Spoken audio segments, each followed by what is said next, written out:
Hello, everyone. Ooh, it feels so powerful. Thank you for joining us today for this breakout session on the state of cultural equity in the arts. My name's Clay Lord. I'm the Vice President of Local Arts Advancement at Americans for the Arts. I just wanted to quickly welcome you and then actually sit back down because I'm the second presentation, not the first one. So welcome, and without further ado, Salem. It's very fast. We're using this. All right, good afternoon, everyone. How's everyone doing so far? I know it's late afternoon. Got some coffee in your systems, hopefully. It's a wonderful privilege to be here before you today to discuss a topic that is just personally very near and dear to me. So super excited about that. Thanks, Clay and AFTA. Fellow colleagues on the panel, Charles and Tariana, and of course, all of you for, I think, soon engaging, hopefully, in a discussion that should be really great and fruitful. My name is Salem Tsegaye. I hail from Richmond, Virginia, where I work as Assistant Director of the Arts Research Institute at Virginia Commonwealth University. So I'm actually here today before you, primarily in my role as an editorial team member at Create Equity. If I can ask, how many of you might be familiar with Create Equity? Show of hands. Cool, so we have some subscribers. So for those of you who might not know about us, we are a virtual think tank and online, let's see. Sorry, I'm just gonna use this. All right.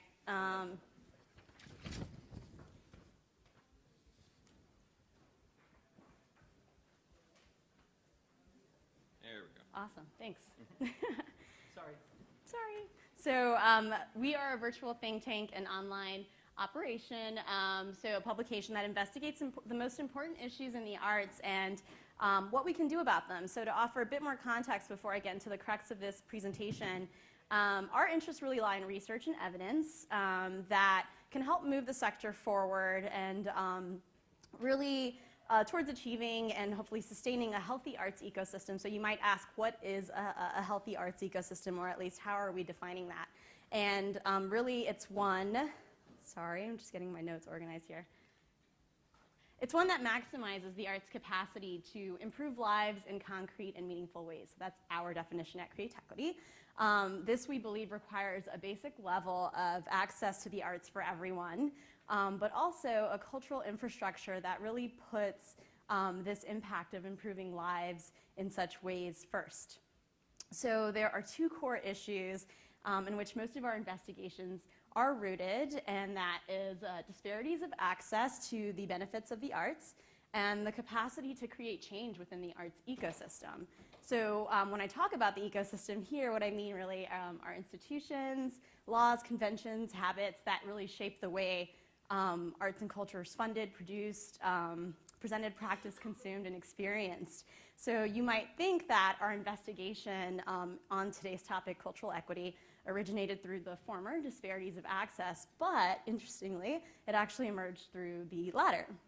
So when we talk about the capacity to create change, what we're really asking is, what can research tell us about the preconditions, motivations, information, resources, processes, incentives that are necessary to create sector-wide change, but also who within the arts ecosystem is best positioned to make those changes, and also to what extent is this a matter of policy or collective action or both in some cases. So a little over a year ago, in thinking about the capacity to create change in the sector, we decided to look into how change has historically occurred in the arts sector. And aside from literature searches, which is kind of like the meat of what we do, we interviewed a few leaders in the field who could suggest significant shifts over the last 50 or so years that have affected how the arts ecosystem operates. And so a recurring response amongst most, if not all actually, was changing definitions of what is considered art. So in many ways, an expansion or loosening of what counts as art. So as you can imagine, this was of course riddled with complexities, and in the absence of a clear narrative about what changed and what that even meant, we were left to really take these strands apart. And herein lies really the impetus of our investigation on cultural equity, namely how it means different things to different people, and as well as the sort of desired outcomes involved in advocacy around that. So the core issues really go back to, and this is like probably oversimplification of history, but the core issues go back to the 19th century beginnings of the arts in America. In the aftermath of the Civil War and an influx of immigration, urban white commercial elites established institutions to preserve and present art in traditional European canons, which also served as a means of establishing and sort of protecting their own class status. So in the 60s, with investment from private philanthropy, really grew this focus on broader cultural expressions. But by then, the arts and its associated infrastructure really had been cemented. So, of course, between now and then, there have been a number of policy interventions, although these, as we are reminded, even today, are always fleeting with every political shift. So take, for instance, the New Deal programs in the 1930s, which gave birth to the African-American theater traditions envisioned by W.E.B. Du Bois, New York State Council on the Arts' 1968 establishment of the Special Arts Services Program, which sought to support Black artists working in communities. And then in 1971, the NEA's Expansion Arts program to support community-based arts. So this topic has once again risen to the top, and marking a really pivotal moment in recent history is Holly Sidford's 2011 publication, Fusing Arts, Culture, and Social Change, which showed that majority of arts funding in the United States does not benefit communities of color. 4 years later, Grantmakers in the Arts releases a statement on racial equity in the arts, a statement of purpose, with a number of other arts stakeholders and entities following suit. So last August, I'm finally getting to the point here, last August, Create Equity published Making Sense of Cultural Equity. It was a feature article that explored varying goals and desired outcomes among those who have advocated for cultural equity over the last several decades. And the purpose of the article wasn't really to provide a detailed history, acknowledging that there are many individuals and groups who have come before us who have laid that foundation and that groundwork in this area. So rather, in an attempt to get as close as possible to a clear shared understanding of cultural equity, we thought it would be more useful to parse through these varying but important to note not mutually exclusive visions for cultural equity that emerged through our research. And so ultimately, we ended up grouping these into umbrella categories, and they are here. So it's diversity, prosperity, redistribution, and self-determination, and I will go through each of these very quickly. So diversity. This vision seeks to address homogeneity within mainstream cultural institutions, suggesting that institutions can rectify this by becoming more reflective of the communities they intend to serve. This is not just an issue of audience diversification.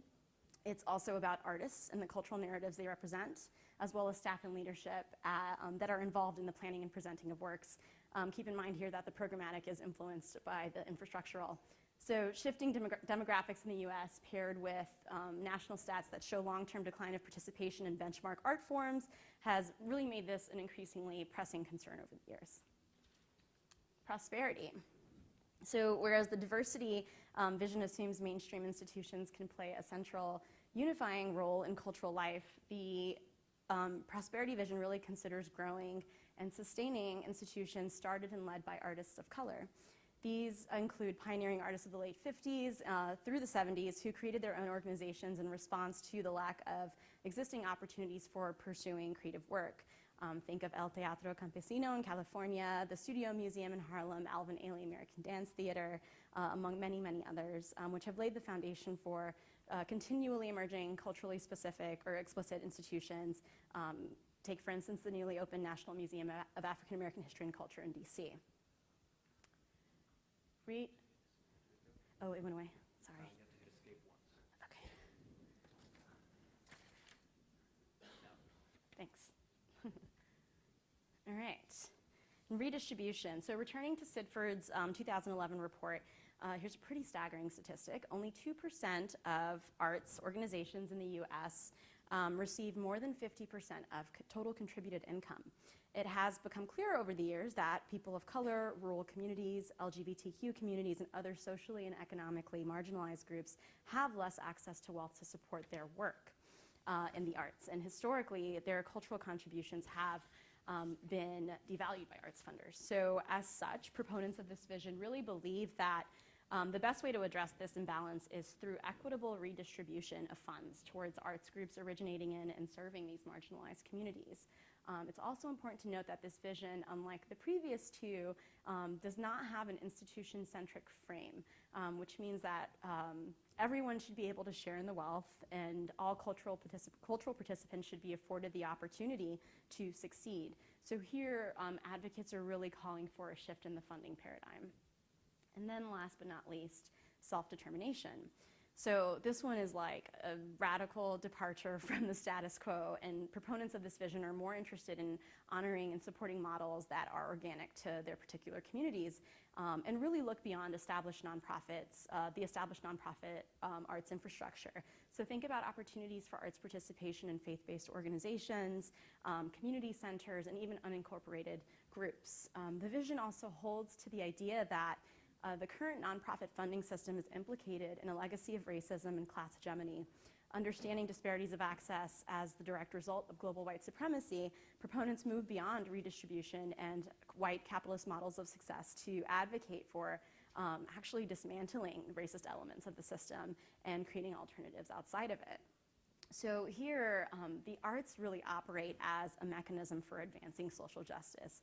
And you might recall Brian Stevenson's talk earlier. This vision really suggests that it is an activity that should also be subsidized, but it requires moving away from conventional prescribed measures of success. So it's important to reiterate that these visions are not mutually exclusive, I'm going to keep saying that, but rather intended to represent a distillation of the thinking and successes of various advocates over many years. That said, there are still a number of fault lines. For instance, cultural equity is rooted in but not exclusively about race. Diversity includes varying measures of identity and social difference, including age, class, and ability. There are also varying degrees of the centrality of institutions within these visions, as well as whether or not they bind to capitalist frameworks. I encourage you all to visit createequity.com to read the full article. That goes much further in depth than I could in 10 minutes, but you can also explore more of these fault lines there. And since our thing is research, I want to leave you with a few questions that we think really warrant further investigation in order to kind of get us to concrete recommendations for the sector, right? Because this was just an opportunity for us to parse through what has happened over the last several decades.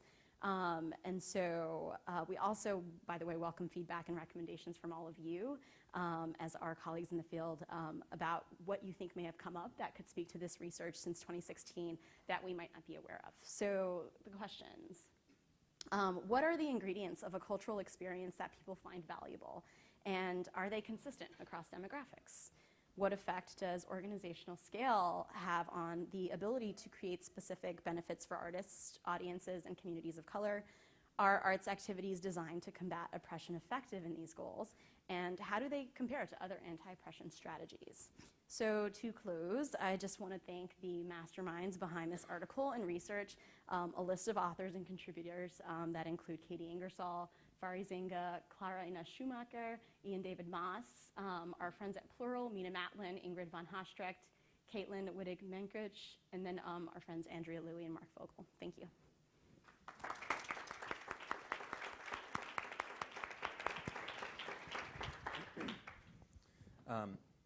Thank you. So while I'm pulling up this other presentation, how many of you are currently actively engaged in cultural equity work inside, like focused inside your organization? So organizational systemic change. How many of you, can be both, are focused, have work that's focused outside the organization?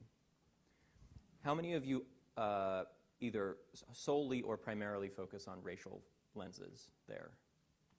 Okay, cool. Well, we also, at Americans for the Arts, for reasons that I'll go into, made the choice to focus inclusively on race, but not exclusively on race. How many of you have seen our statement on cultural equity? Great. That statement on cultural equity was the result of a lot of conversation and engagement with what ended up being over 150 stakeholders from across all of the constituencies that we have. It took about 18 months for us to navigate the statement on cultural equity. What it says, this is the sort of headline of it, and then I'll go into a little bit of the detail. But the headline of it, the single sentence that we all are sort of working towards now at Americans for the Arts when it comes to cultural equity, both internally and externally, has to do with supporting a full creative life for all. So to support a full creative life for all, Americans for the Arts commits to championing policies and practices of cultural equity that empower a just, inclusive, and equitable nation. And I think there are a lot of terms in there that we spent a lot of time thinking about, and I think one of the things that comes up in Create Equity's article is the flexibility of a lot of the terminology that we're using, and the fact that as a field, we don't actually work from a common understanding, for example, of what cultural equity even means, let alone what a just, inclusive, equitable nation might look like. But we, through these stakeholder conversations, honed in on certain definitions that we are now using in order to take that sort of theoretical commitment into action. So what I'm going to go through really briefly is sort of how we got to where we are now, as well as some of the frameworks and recommendations that emerged from those conversations and from the conversations that followed the adoption of the Statement on Cultural Equity. And then some focus on both the internal work that we're trying to do and the external work that we are trying to do, engaging with the field. And then I'm not actually going to get to the questions and conversation in my presentation, but it's something that I would love to hear from you about, either in this context or after. So in my role at Americans for the Arts, I primarily work with our local constituencies. So my department, Local Arts Advancement, is the department that puts together this conference. We do all of our field education, our public art work, all of our work with emerging mid-career and executive leaders. So we work in a lot of different ways with a lot of different people who have a very broad set of understandings about what equitable communities might look like. And in the course of the conversations that we had in developing the Statement on Cultural Equity, one of the things that we figured out was that we wanted to have a statement on cultural equity because there are communities that have completely different sets where the Venn diagram doesn't really feel like it overlaps at all, at least to them. And that's probably not true, and there probably are overlaps, but one of the things that we often try and do at Americans for the Arts is to lean into working with people starting from where they are and working with them with the vocabulary and the goals and the desires that they have for their community and their work. So in summer of 2014, at the kind of beginning of our last strategic planning process, we're now in the middle of a new one, the board articulated that we as an organization needed to take what was sort of abstracted energy around issues of diversity, and we needed to kind of put our money where our mouth was a little bit. We needed to lean into what we meant when we were talking about trying to move on that, and that one of the first things we needed to do was to create a internal staff-based committee that we called the Culture Committee, as well as a board-level committee called the Cultural Equity Committee. And those two groups together began what amounted to two-track work. So on the one hand, the board began the process of developing the Statement on Cultural Equity, which, as I said, took 18 months, lots of engagement with a lot of stakeholders, and was finally adopted unanimously by the board in April of last year. And meanwhile, on our staff side, what started as a very small group of people and over time to today has now become about 2/3 of the organization who on a bi-weekly basis come together to learn from each other about issues of diversity, equity, and inclusion.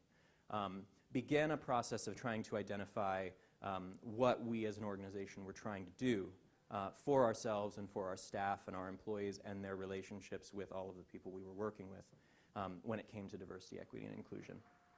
So we started out, which might have been a little bit backwards, but it was a very successful pre-conference on cultural equity, where we drew together a lot of people from the city of Chicago, which is where the conference was that year, as well as people from all over the country. And while it was ostensibly a learning experience for them, it was also designed as a tremendous learning experience for us. And we listened a lot to the people who were in that room, and we heard a lot about the sort of goals and trials and pitfalls and positive aspects of movements around cultural equity, particularly for organizations that are complex and that have a lot of different constituencies that may have different goals and desires at any given time. We then took that information, as well as the beginnings of some of the research we did with the field, to the Cultural Equity Task Force and to our internal staff task force, and we began the creation of the Statement on Cultural Equity. And we also hired a consultant. How many of you know Carmen Morgan, or Art Equity? So Carmen Morgan is one of the leading consultants working in the field of the arts right now at the intersection of arts and equity. And she came on board for what ended up being about a one-year stint with us to help us interrogate what we were trying to do with our statement on cultural equity and how it did and didn't reflect the way we were actually acting as an organization. And it was an interesting and challenging and at times confrontational process that ultimately yielded a full staff retreat where we went through 2 days of work being open and honest with each other in a way that maybe we hadn't been before about some of the challenges that we had internally as an organization and how we needed to begin to step up and deal with those if we were ever going to be able to be considered a leader or a service organization that was focusing on a group of people who were also trying to move forward on cultural equity. And it was in the process of that conversation that we set on one of the core tenets of our work, which is that we are going to try and be as open and transparent as possible about everything we're doing, including all of the ugly mistakes that we're going to make and all of the successes that we've had.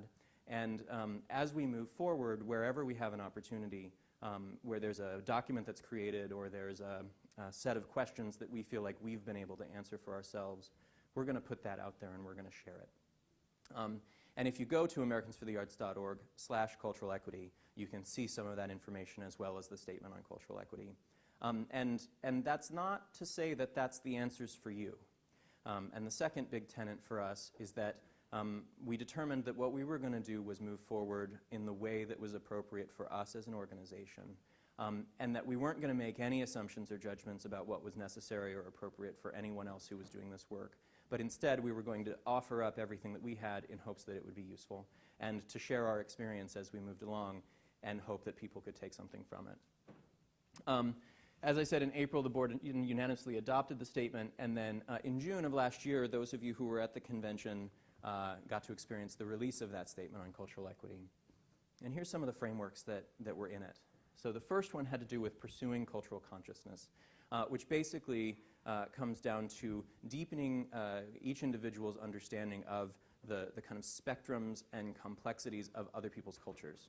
That's not to say that they would ever become competent in someone else's culture or completely understand it, but sort of broadening the way that people think about different communication styles or the cultural traditions that might be coming into any given room with that person. Was very important and proved sort of central to the work that came after. And that was both related to our staff, so an internal effort, but then also related to programs that we were aiming out into the field. And for example, the keynote with Brian Stevenson this morning would hopefully fall into that category as a programming opportunity that we took in order to try and encourage a sort of broader engagement with different points of view and a kind of cultural consciousness. The second one had to do with acknowledging and dismantling inequities within our organization, and also reporting on the progress of that effort. And one of the things that probably any of you who are trying to do this work internally in your organizations know is that that is a process that is long, and it's a process that is hard, and it's a process that can take a lot of energy and where there's a lot of opportunity to sort of have some challenges that go with that. And that's something that we continue to be doing.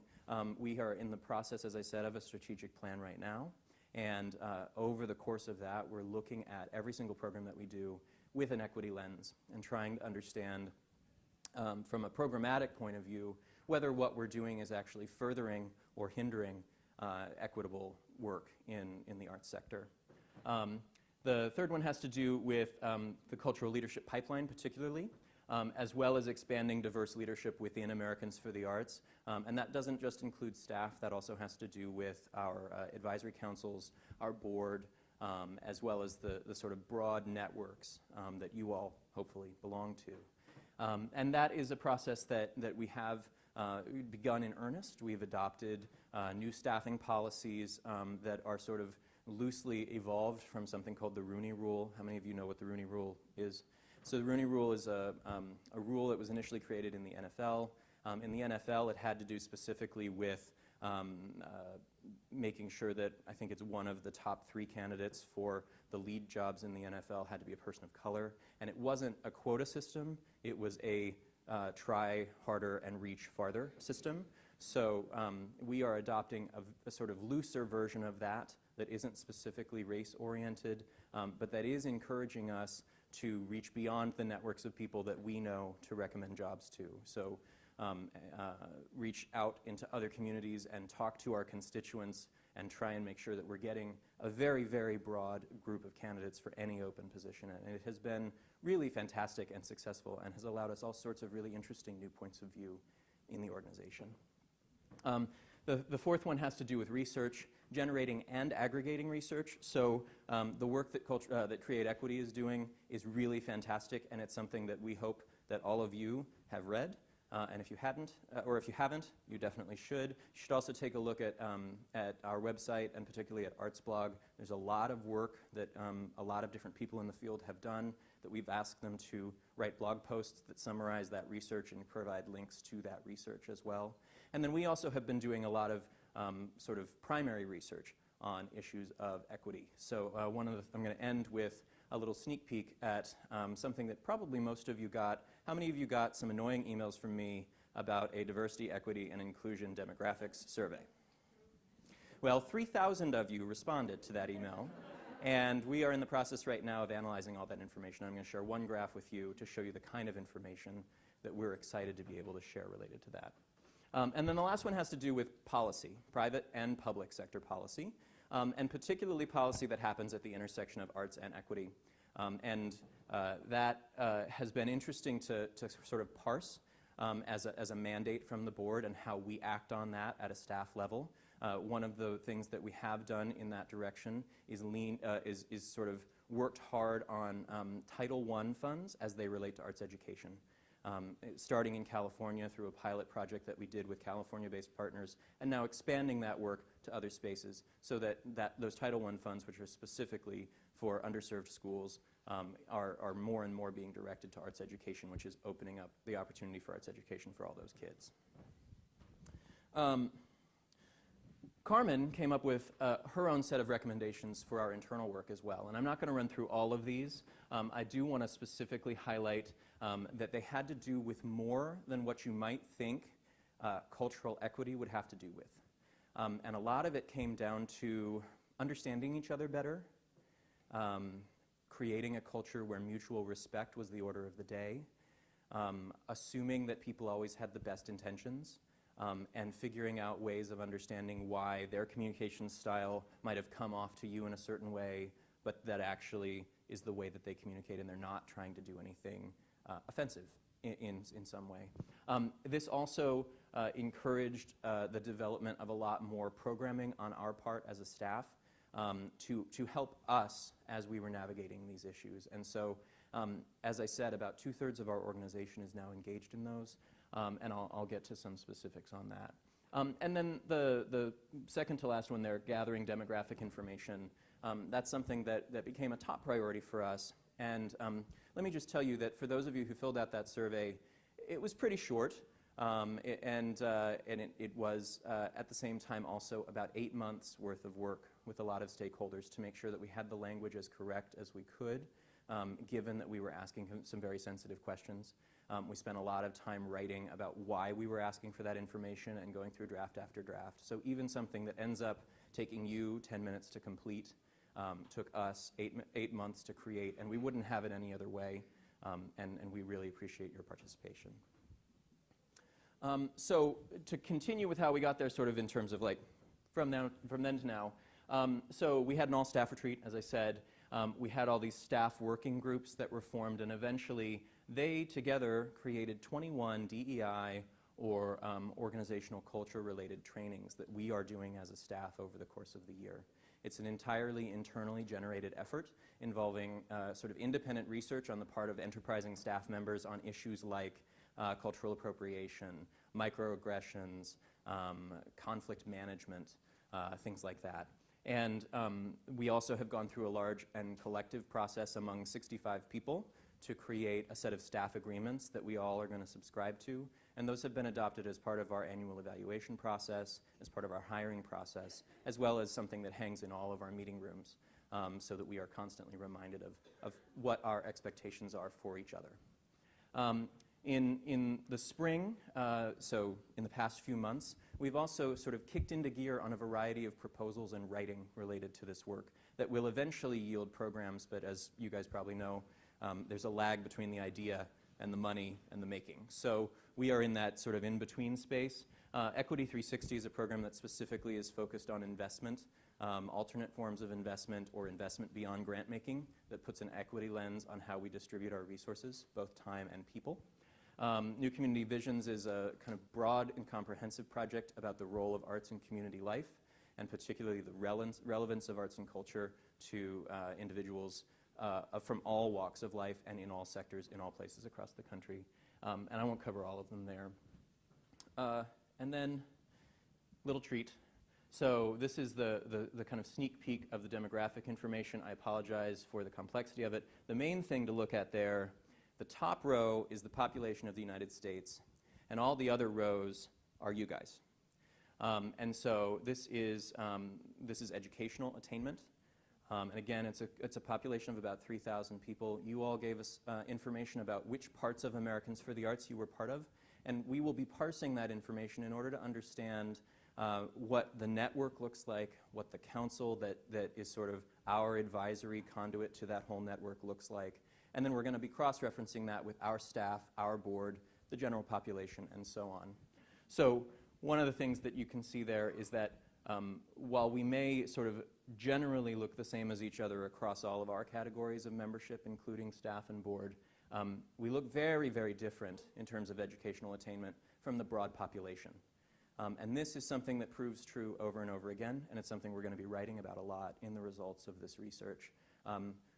Americans for the Arts, it turns out, and we were a little bit surprised at this result, is not actually terribly far off in terms of demographics from the population of people that we serve. But as a collective, we are far off from the population of the communities that we serve in very fundamental ways that go very far beyond visible diversities like race and ethnicity, although absolutely true there, but also to things like educational attainment, political affiliation, frequency of voting, and so on from there. I'll stop talking now and pass it on. Thank you.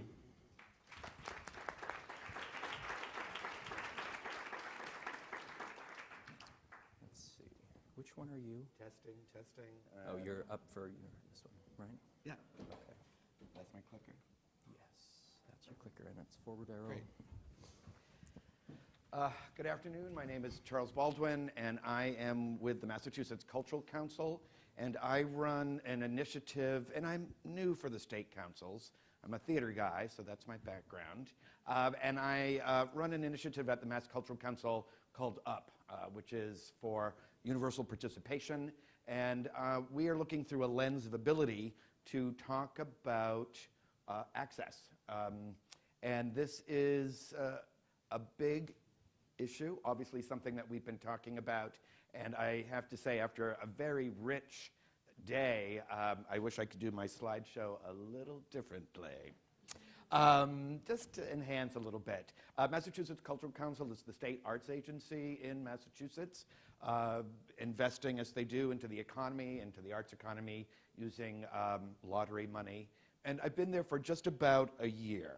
And I'm leading this program. And the idea of UP is twofold. It's wanting to look at access more broadly than architectural, because when you start thinking about ADA, people get very wrapped up into ramps and bathrooms, which are important. Those are basic, needs, getting in, using facilities. But looking at access more broadly. So looking at policy engagement, looking at how do you really connect with the people that you're trying to reach. So using universal design as a practice to really steward that along.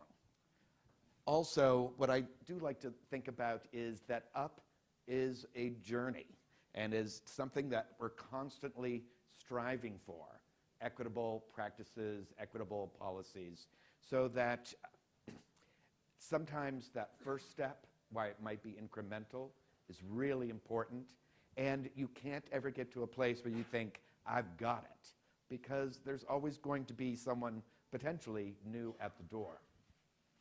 What's important to me with UP is, while we're using the lens of ability, to be connecting it to all the other isms. We know that disability runs across race, gender, class, age, and all of that. So moving this forward is to be thinking about access in this broad term. There are 4 basic principles that we try to connect with when I'm working with institutions that are buying into this, that are wanting to go further along. One is that you've got to keep connecting to your staff and training. Clay mentioned the training that they did. This is something that's ongoing. Many of the programs that we're doing here today become training steps, but it is something that should be happening all along. What's also really important is the idea, through the lens of universal design, we say the user expert. But this is really connecting to the people that you're wanting to come in. So if you are wanting people who are blind to see your production of, find out, connect with people who are blind. Ask them what they want, what would bring them in. The concept of the user expert is just through sheer life experience, they have a connection to best practices. And this, again, can contribute across many of the other isms. Ask people, so talk to the people that you're trying to reach. So training, talking, which is really, of course, about listening. Also, the idea that it needs to be part of the vision and the statement of your institution. It can't be a single person, particularly when we're talking about ability. It's often a volunteer coordinator, might be front of house person, who's really connecting to this idea based on the patronage that he or she sees coming into the room. But you want to have that complete buy-in so that the volunteers, as well as your executive director, know what the goals are, that wide embrace of human variety that you would like to be coming through your doors to your institution. One of the things that the Museum of Science does in Boston, which I think is great, is that they do a monthly staff training where every position goes to one of the other departments. And this is a great way to really get a sense of what the experiences are in those multiple departments. But you do want buy-in, top to bottom. The other thing that is part of UP is that idea of innovation, the idea of when can you be bold? Often, if I'm starting a class or a workshop, and it was part of the racial equity pre-conference that I did yesterday, which was really that idea of creating a space that is safe enough for us to try new things, but to be bold in talking, in action. And I always like to add nimble, because there's a certain flexibility based on who, again, might come through the door if you're focused on customer service. That idea of being nimble enough and giving power to the appropriate people to make those decisions, particularly on a patronage level. So bold and nimble, which kind of connects to innovation. I think that, and this was chatted about, I was just down at John Kalacki's and Judith Smith's talk about universal design. I don't know if anyone was there, but it is this idea that disability is often seen through a medical lens, so that you're already thinking about people with disabilities as less than or broken. And what we're trying to do with universal design is switch that to a social model. And it becomes one that is, it's not the person and his or her variety and what functional limitations they may have that defines them. It's the environment that is disabling. So universal design for learning, which is used a lot in schools, or at least growing, it's not the student who's disabled, but the environment that's disabling. And that switch starts you to see things a little bit differently. I've included these pictures, and I could provide descriptive language on, under the medical model, we have a wheelchair lit in sort of a very dramatic way at the bottom of the stairs. This is a physical challenge that is, as I like to say, if you think of the spectrum of ability, if you have a toddler on a ramp, you're fine. If you see a toddler at the top of the stairs, you might be a little nervous.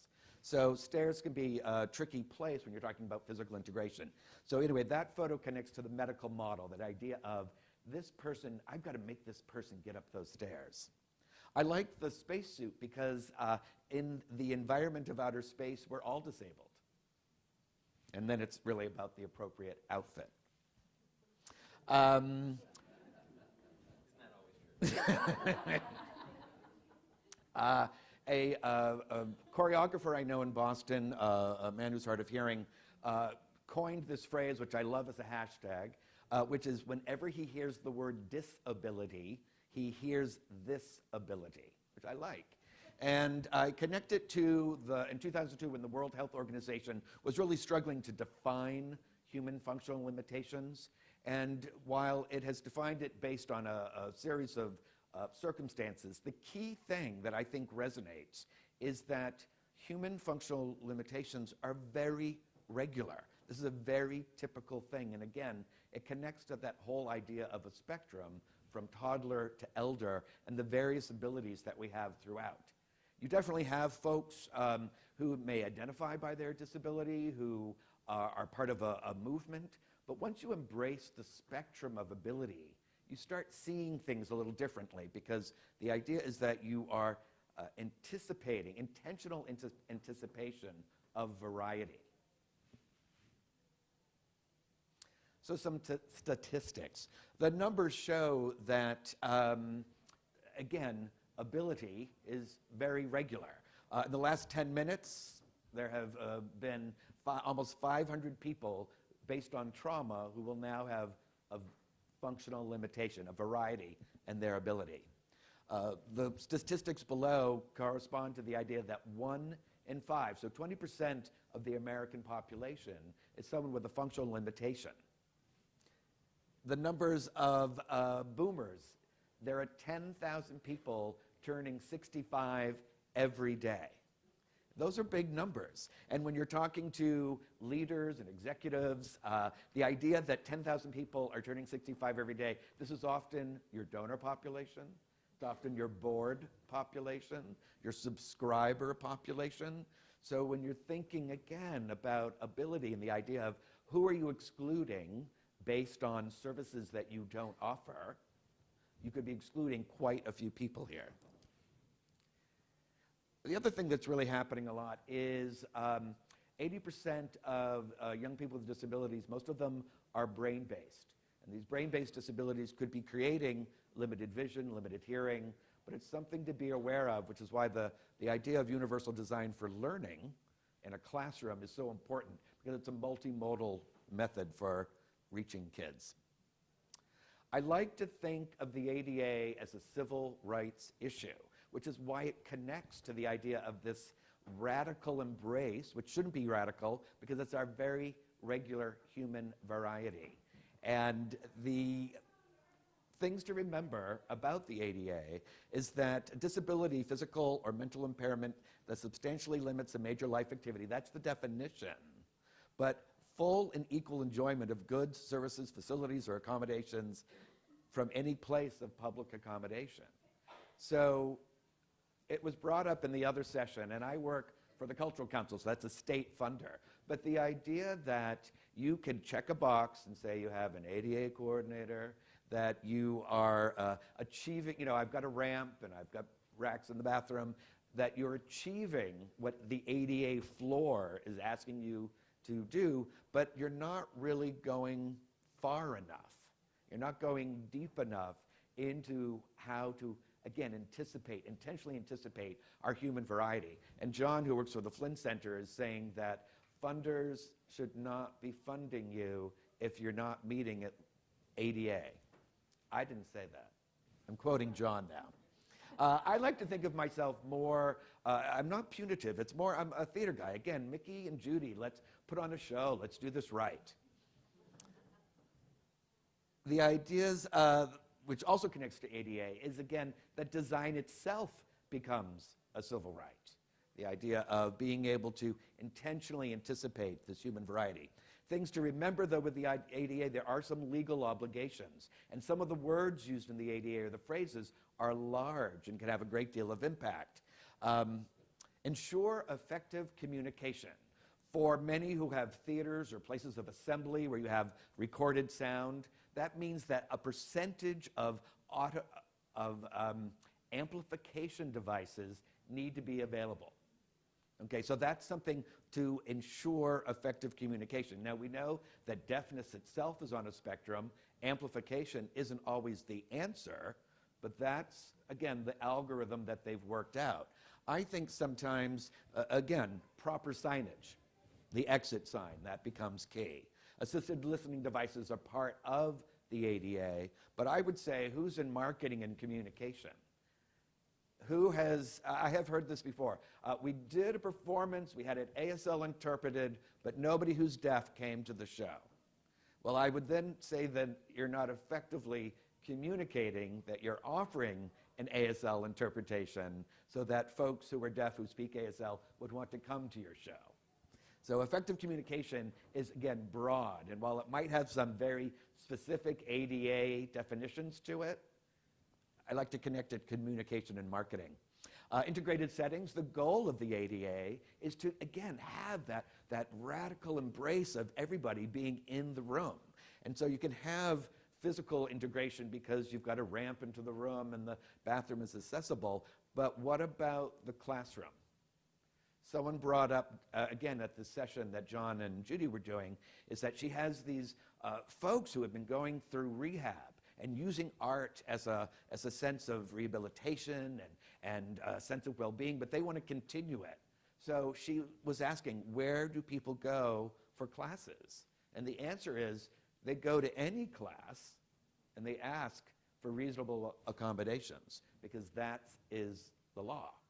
Now, you have undue burden is in there as well. So if it's an undue burden, you can hide behind it. It's too much money, and that is true. I get it. I worked for a small theater for many years, and we did the most that we could do, but there were sometimes we couldn't attain it.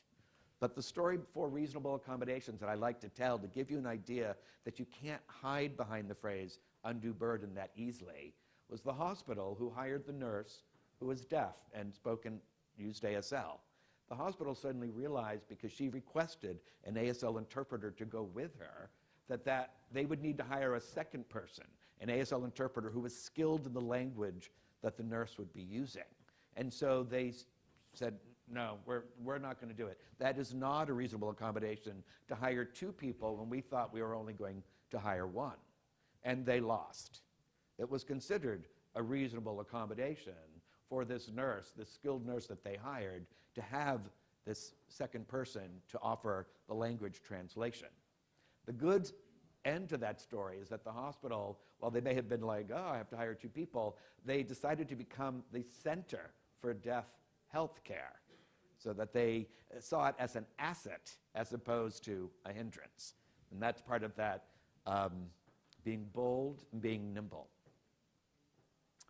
That gives you an idea that sometimes we can get very locked into the processes and the technological advancements, and everything's going to cost money. And it's true, some of these things on this list are going to cost more than other things.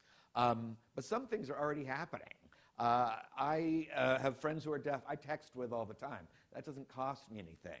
If you have someone at your front desk and you know that you are expecting folks who speak ASL who are deaf, hard of hearing, writing a note is quite easy to do. Hiring an interpreter might be their preferred method. Again, The undue burden could be that you couldn't afford it, the person didn't tell you they were coming, it's not someone you have regularly. So somewhere between the ASL interpreter and the written note lies this quality of adaptive technology. Don't get lost in having everything to having always cost a lot of money. I do use the graphics because it's a great way to communicate. I think it's effective. And a lot of this movement around ADA has really been focused on the audience. And I would argue that if you are sorely or purely focused on the audience, you are not doing enough. Because authentic engagement isn't just about, we're doing the miracle worker, I'm going to bring in the Perkins School, but rather the idea of who are your neighbors, who's in your community, and is that reflected in the work that you do? So I would say it's not just about patronage, it's about who's on your stage, what artwork is in the gallery, who's in the orchestra pit. You know, when you're thinking about access with your institution, again, it might be easy to get in through the front door, but how easy is it to get into the orchestra pit? That's always a good one. Also, production meetings, director's choice, anyway, all of that. The picture here is a picture of Brian Charlson. He works for the American Council for the Blind. He was part of a program that worked with the Massachusetts Audubon, making their trails more accessible, so that he was able to, for the first time in his adult life, be out in the woods alone. And if anyone's had that opportunity, it's special. And he was able to achieve that based on some adaptations that Mass Audubon did to their trails. And this ties to the idea, again, that we've been talking about throughout the day. What does authentic engagement really look like? It's not just about, I did the ASL interpreter and the person came to see the show, but how are you recruiting people? Who are your volunteers? The theater that I worked at was a children's theater. One of the things we always did, we always put kids into the usher position or into that, but it's that same idea. If you're looking for your institution to reflect your neighborhood and your community, then there are positions within your institution that many different people could fulfill. And it's that idea of intention. Certainly volunteers, the user expert consultation, if you, as we know, reacting to something can be very expensive. But if you can anticipate that before you put it together, before you put the program together, bring people in, then you might not spend quite as much money, you might spend a little bit more time. A lot of different groups have access advisory boards, which is great. But I say it's probably time to get on the board of trustees. And that, again, crosses over all the isms. And more than likely, there's someone already on your board of trustees who can't see as well, who can't hear as well as they used to, and really hates climbing the stairs. So you're already, just because of potential age, you're hitting folks, again, where functional limitations are starting to change. So it's really about intentional anticipation. And again, universal design is looking through the lens of ability, but this translates across the board. So with the program that I run, not only have we been talking about ability and the idea of how do you get through the front door and how do you get through the, the stage door, but fiscal barriers. Can you afford to go? A variety, as we say, a colorful environment. If you don't see someone like yourself, you may not think you're welcome. If you can't afford to go, that sense of value is going to be switched around. So we look at physical, digital, social, communication, information, policy, attitude, and education environments. And how do you make each of those accessible? I'm not going to go into all of these, but I do think that universal design, that again, that intentional anticipation, that intentional design can cover a lot of the ideas that are being brought up when we're talking about equity. As I like to say to the workshops that we are doing in Massachusetts, it's not about bestowing equity. It's about being equitable. And so that means listening and sharing a lot more. Equitable use, flexibility, that's that nimbleness. Simple and intuitive. This clicker, arrow, nice and easy, fits in the palm of my hand. Perceptible information, that's always a challenge. I think, again, information and communication has a lot of leeway when it comes to it. Tolerance for error. Now, this is, again, that idea of risking. It can be difficult to maybe take a programmatic risk. You're relying upon a certain amount of money to come in, but can you deal with some personal risks, whether it's conversation, whether it is developing ideas, developing your board, so think about that. Low physical effort, and then literally for physicality, size and space for approach and use. But I'd like to end with the idea of be explicit. We've heard it throughout the day. Name it, say it. If you're creating a vision statement, mission statement, include people with disabilities. It's not enough just to say you're creating equity. You sometimes do have to name it.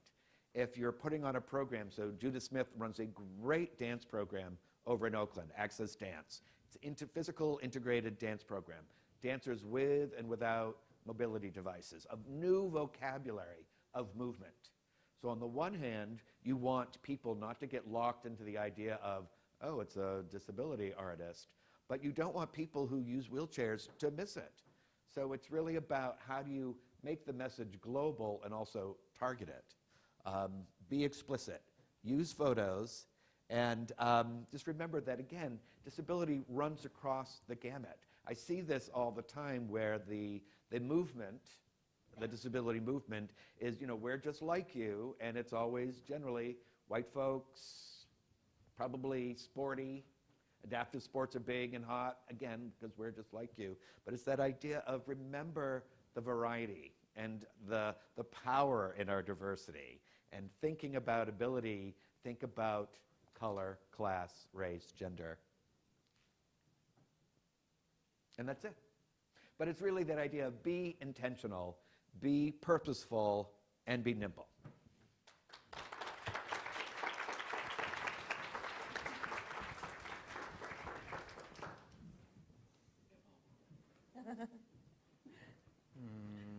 Which ones are this one? Yes. Okay.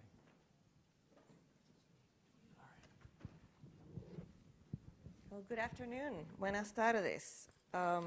So in about 10, 12 minutes, I'm going to go real quick. And I'm going to start with just very quickly just telling you a little bit about myself.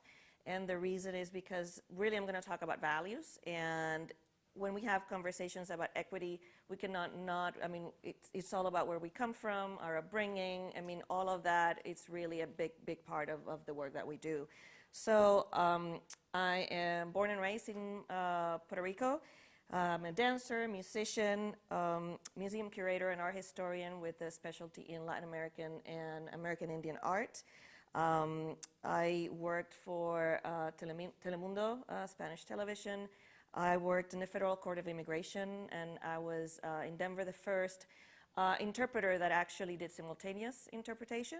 Before that, the only interpreters were doing consecutive when they were doing cross-examination. So you had basically Spanish speakers that had no idea what was going on in the process. I am a mother of a son with a disability. That is not a physical disability. It's an invisible disability. And in my work as an art historian and a museum curator, I guess it's one of the stories I like to share is that a job I had with a phenomenal art collection, 85 of the collection was art from the Southwestern arts, Latino art, and it's probably the best in the nation aside from the Smithsonian. And when I applied for the job and I got a call for an interview right there, which I certainly knew that that basically may just eliminate the opportunity for an interview, I demanded that the position, which had been They were actually recruiting for 2 positions. One was for curator of American art, American fine art, and the other one was for Southwestern, and it was referred to as ethnographic. And I immediately said, well, I'm very interested because I know about the collection, but my demand is that you are not that decides what's fine art, et cetera, et cetera. So I did get an interview and I got the job, but anyhow. Anyway, so I'm going to tell you the story about Denver and Denver Arts and Venues at our local art agency and the work that we're doing. And what's interesting is about 2 years ago, I attended a conference, a session, and it was about equity and about other cities talking about programs that they had started in their cities, just a lot about innovation and all these programs. And I sat there and I kept listening and phenomenal work, but I realized, wait a second, I've kind of been doing this for like 20 years.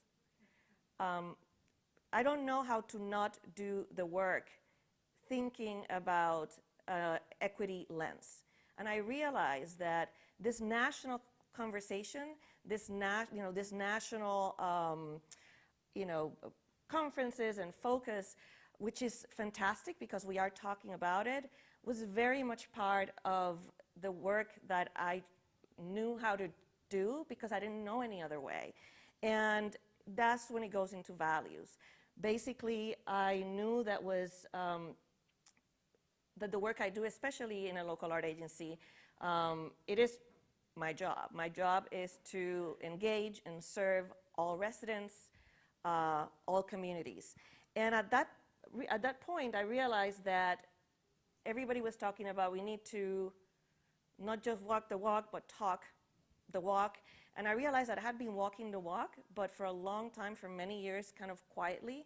And especially people of color, we are very used to doing the work quietly because we believe in it. It's, again, it's part of our values, but we don't want to attract much attention because we want to make sure that it's not stopped, or that we want to make sure that it's not seen as subversive because we're just breaking, the rules. And so I realized that I had been quiet for a very long time. And I realized that I had been walking the walk, but not talking about it. And a good friend kind of pushed me to look at myself in the mirror, and I realized that I was really not pushing the work that way. I realized that I was really doing a disservice by not talking about the work, and not doing it is not enough, but at that point it was, how do I make it part of the operations, the processes, policies. And at that moment I realized, it's like, how do I not just embed the equity lens into the work I do? And I'm very lucky that I have a team that very much shares these values, but that it really was called out, and that we started not only to talk about it, but to track it and to share lessons learned with others that are trying to do the work. So that's when the sell it and the why. So at that point, especially working with your boards and your staff and working in government, it is important to understand that in this journey, we're not all in the same space.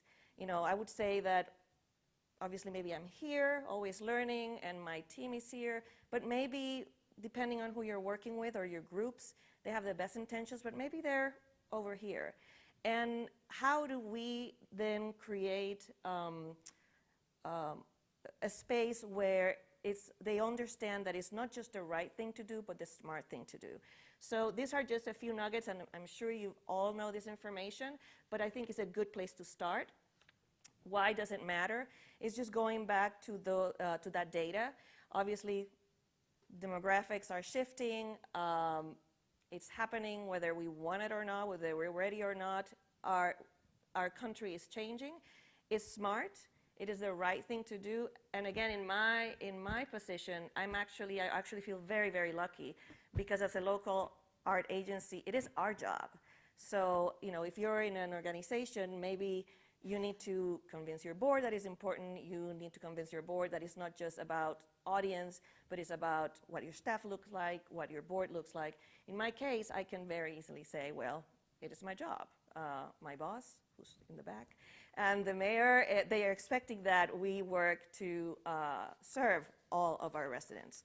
So as part of that, again, use data. Whether we want it or not, by 2044, our country is going to be a majority-minority country. And as of 2014, children of color actually became the new majority in public schools in the United States.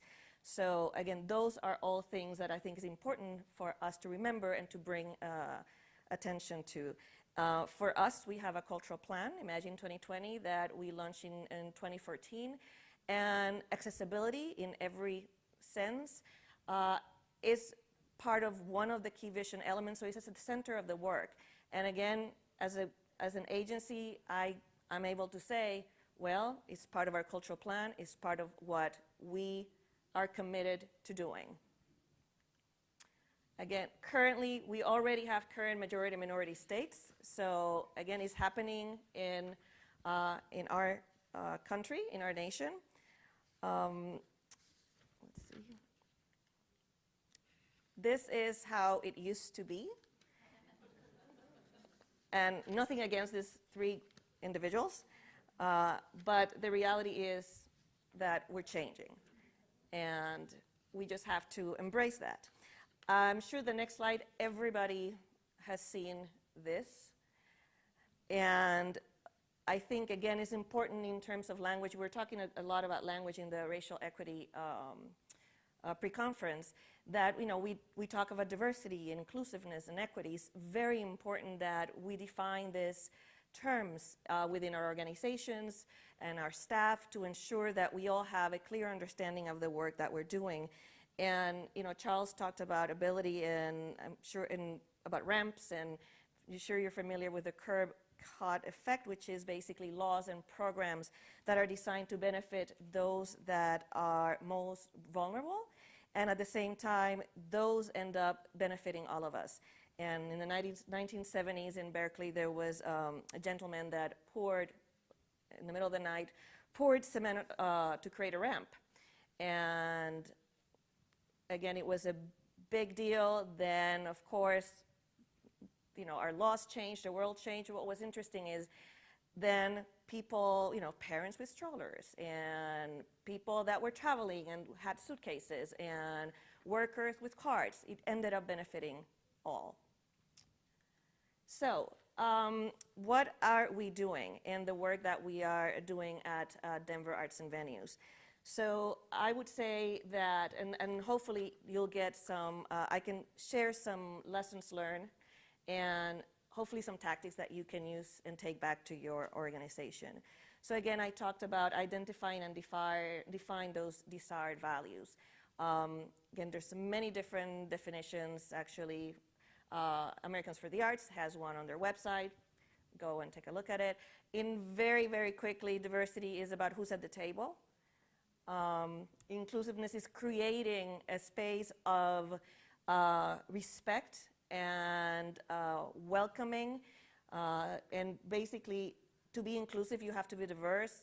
You don't have to be inclusive if you're diverse. Does that make sense?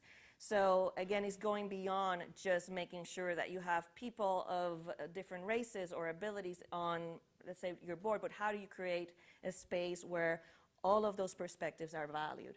And lastly, equity is about removing barriers. It's when you move the work towards actually changing policy, changing guidelines, and really embedding it into the processes of your organization. And it's important that you define those so that everybody in your organization knows where you're coming from. Support from leadership. I would say that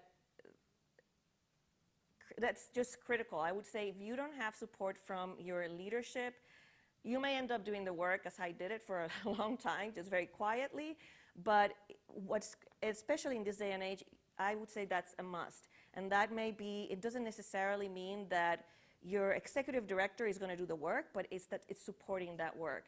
I am incredibly lucky that I have my bosses and both, oh, I just realized they're both here, that they actually value that work and value those values and have provided me the support to do the work and have provided me the space for me to be able to lead the work and so that we can all learn together. Identify your assets. In our case, power is a gift and power is a resource if we are mindful of how we use it and how we share it. And for me, and I come from working many years in nonprofits where I would do everything with nothing, currently I'm in a position where I actually have a robust budget. So that's power. I have dollars. Venues. Our agency, we both do kind of the cultural fair side, the art side, and then we have 5 phenomenal venues. So we have space. We have actually programs that incorporate and are meant to bring community together. We actually are able, through our work with other agencies, to impact how the city works, policies, etc. So you identify those positions of power and those assets, and it's critical then the responsibility of what are you going to do with that responsibility and embedding those values. And I will tell you in a moment a little bit more about what that means. Identify low-hanging fruit. In our case, I would say, we do a lot of, we have a strong marketing team, and we do, we have a lot of funding programs. So immediately I thought, well, a low-hanging fruit is let's make sure that we are bilingual. In our case, the language that is most spoken in Denver after English is Spanish.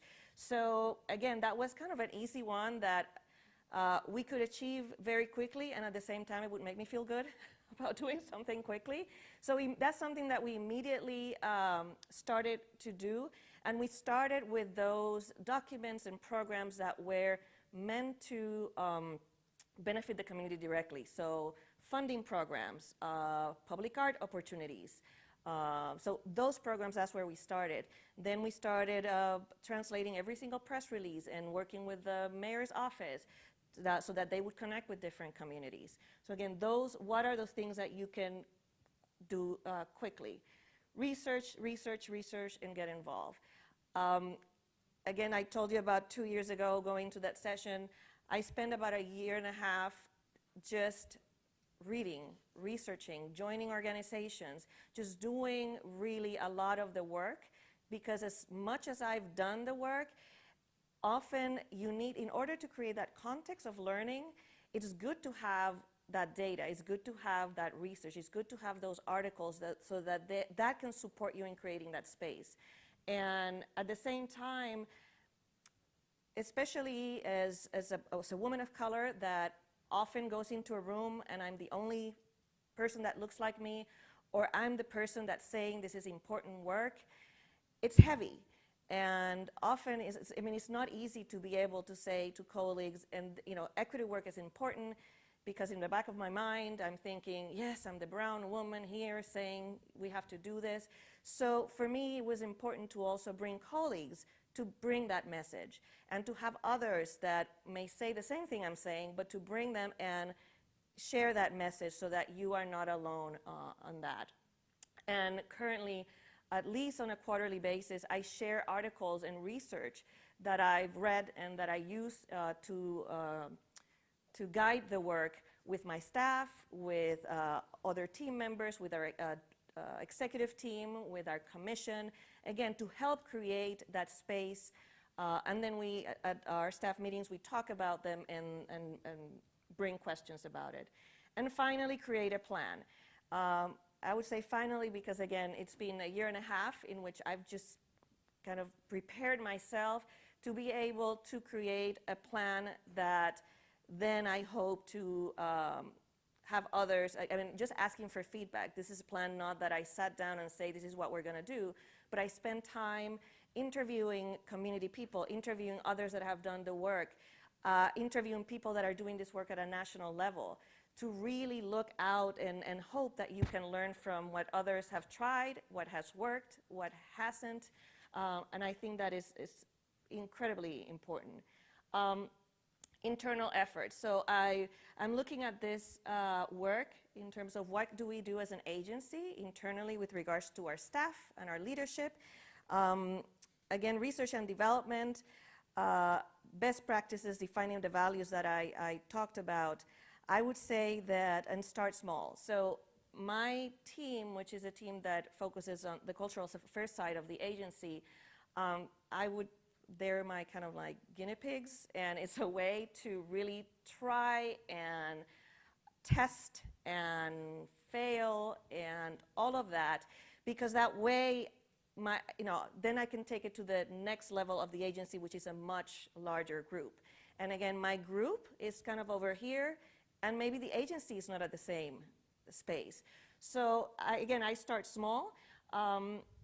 Find a partner or partners. So I have a very diverse team, but I really felt I have a consultant that is going to do training, and I'm hoping to work with her throughout this process. But I really thought that it was important to have that other person as a partner to bounce ideas back and forth. And in my case, I have a very diverse group in terms of race and ethnicity, age, sexual orientation. And I selected a white woman from Wisconsin. And I remember when I shared that with one of my bosses, and he said, well, not the most obvious choice, is it? And I said, no.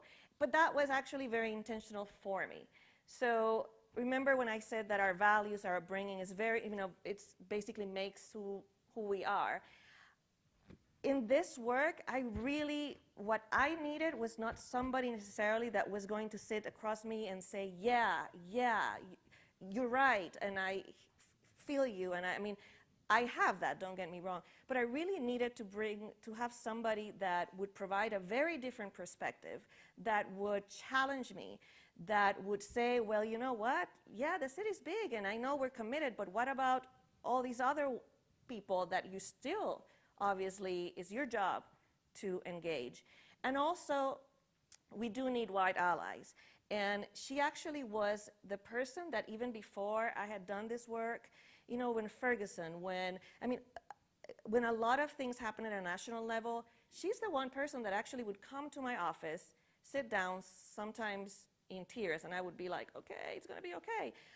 Because she would own her privilege, she would own her whiteness, and she truly was humble and didn't know what to do. She knew that there was an urgency, she wanted to do something, and she kept saying, what do we do? We're government, what do we do? And again, I needed this in this process, and I was able to acknowledge that and find a space for that to happen. Education, consultation, and training, we've talked about this a lot. I would say that it is important that, especially talking about colleagues and white people in training, that it is important to create a space of generosity. And I have to say that again and again, because in order for the work to happen, we need to create a space of trust. And we need to, sometimes the challenge I have with, my brown people and my black people is that I go, and again, there's so much anger, and I'm there. It's heavy. I am tired. But at the same time, in order for us to be able to move the needle, we have to create a space in which we embrace the fact that we're not all in the same space in this journey.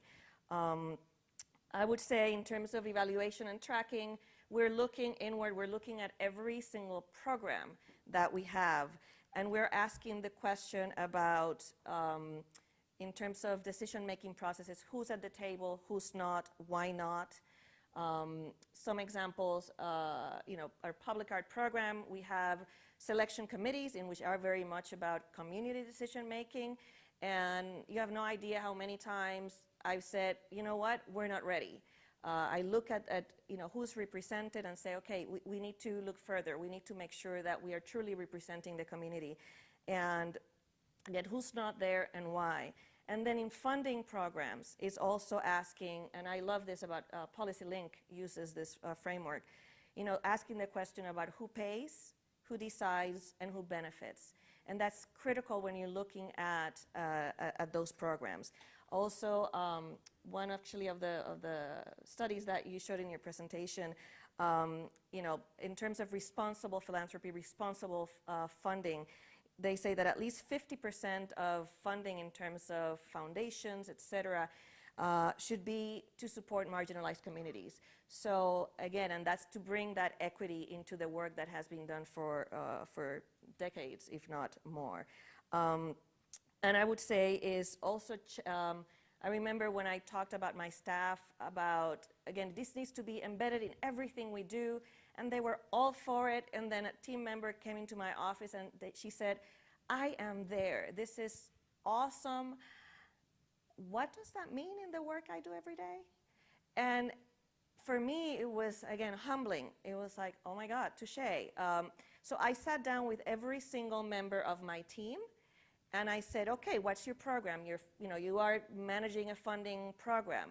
This is what it means. So we went again to each public art selection.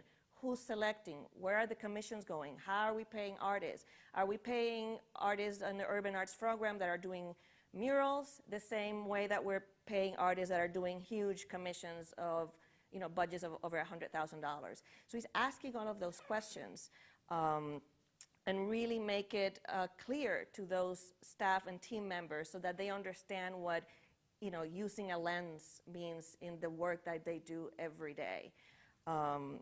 And evaluation, we just finished our kind of evaluation goals for this year, and as part of my team, I added that as part of evaluation. How are you looking at diversity, equity, and inclusiveness into the work that you do?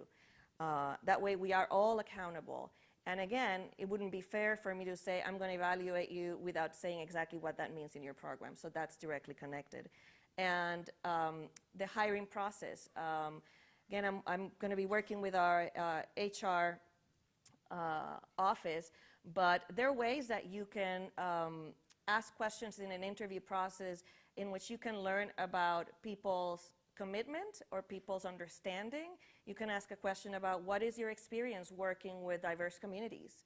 What is your, do you think diversity, inclusiveness, and equity, or equity, is important as when you're talking about the arts, and why? So there are ways in which you're able to gather and to make sure that you have, again, candidates that are familiar and generally often people of color are people that definitely embrace those values.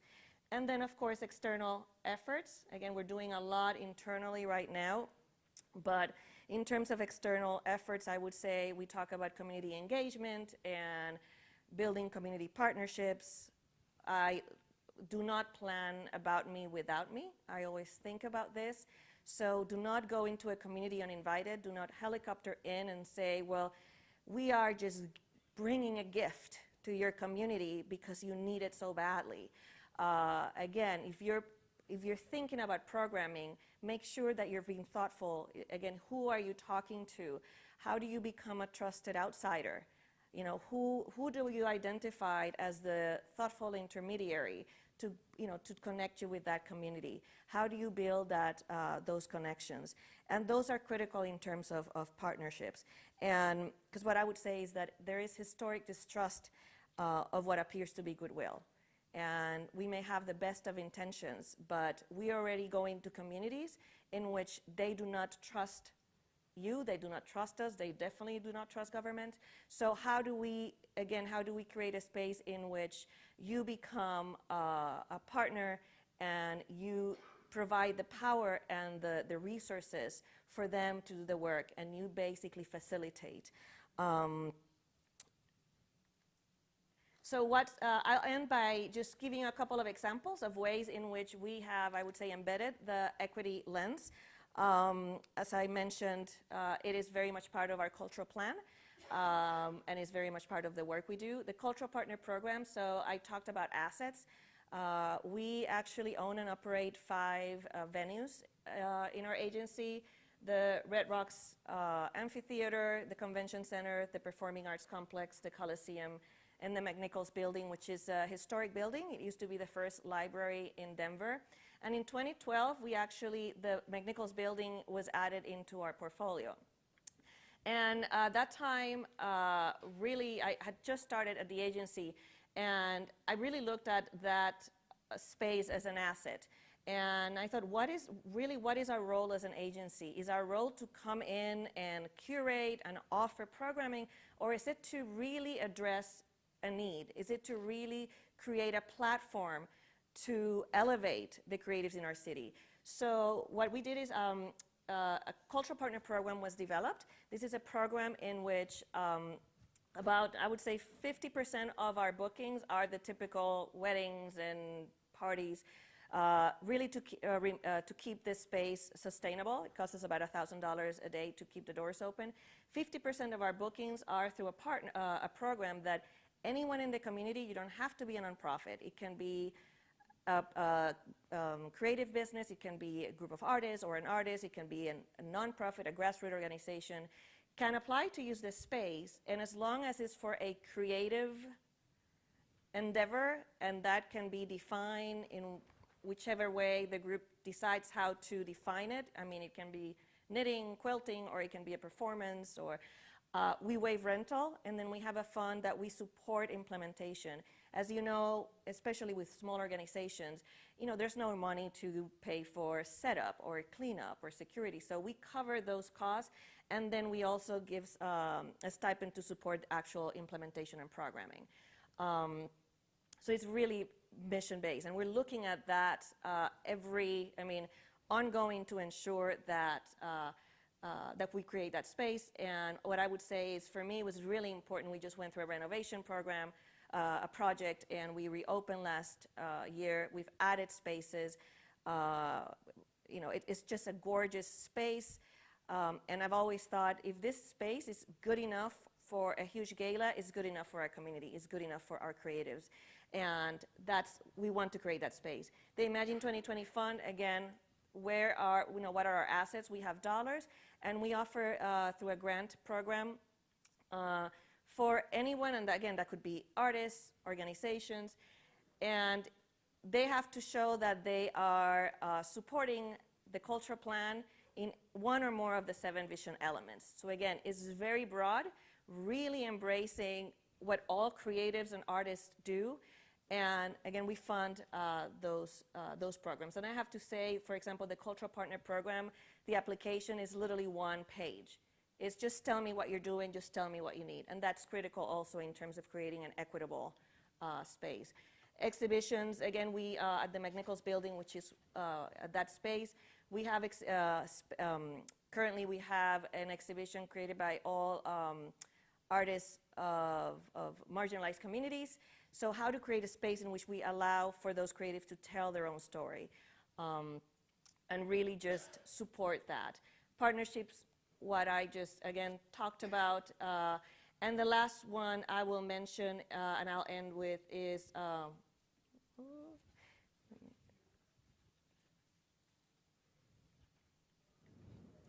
the escape, sorry. Okay, there you go. How do there's a video? It's like a 1-minute video. Just click again. Okay, click on it.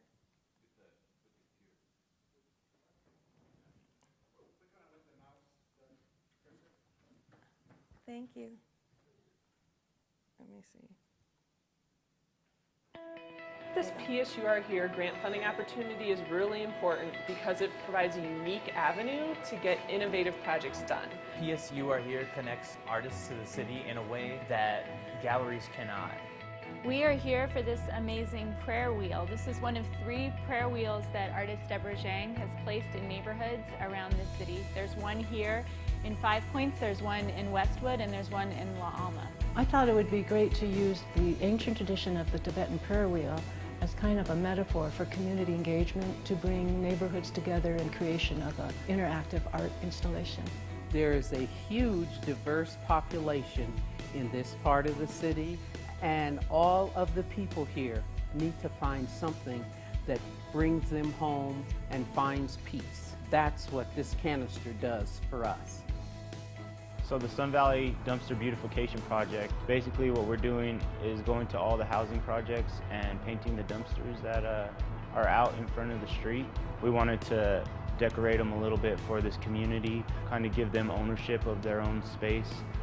The people in the neighborhood get to see these dumpsters every day, so we want to make sure that we paint this for them and not necessarily for the artists. These dumpsters will always be here, so we wanted to make sure that we could clean them up, make them look nice, so they're not just dumpsters anymore, they're a piece of art. The project was a mural painted on the sidewalk at Colfax and Quince. The core reason that this project was good for the community is because we're trying to continuously build on this theme of drawing attention to crossing Colfax. It brings a lot of color and excitement down to an area of Colfax that most people just fly by, but they don't realize that there's a lot of vibrance and life and diversity down in this area of Colfax. It was nice to have a project like this to choose something really concrete and activate a block to get people out on their feet and seeing art. We wanted to sort of implement something that everybody could see and use too. We partnered together to work on ideas and projects which would bring art to a proposed urban trail called the 303 Artway. On 40th in Colorado, these are going to be put under a mural that has similar colors, but it's going to be like the colors have been spread out throughout the rocks. One of the great things about the cultural plan is that we were able to collaborate with the Northeast Transportation Connections, Urban Land Conservancy, Birdseed Collective, all sorts of other entities where when we come together, we all have collectively been able to support each other in the success of the project. And what's significant about this actually is a program in which you have to be a neighborhood organization. You have to partner with a neighborhood organization to be able to apply for the funds. So you can, again, you cannot just helicopter in and say, I'm going to do this for your community, but it has to be at that level. And plus, these are temporary projects, and the part of the selection committee is all representatives from different agencies, public works, Parks and Recreation, and as you know, it's very easy, and I'm being sarcastic here, for people in communities to navigate the governmental process and the rules and regulations. So we basically created this group so that we just don't give a check, but then we have a member of our team who, alongside our team of partners, works with each project to ensure that we facilitate and we, again, all of those regulations and rules that the government has, and actually support and help them get to the project. So, thank you. We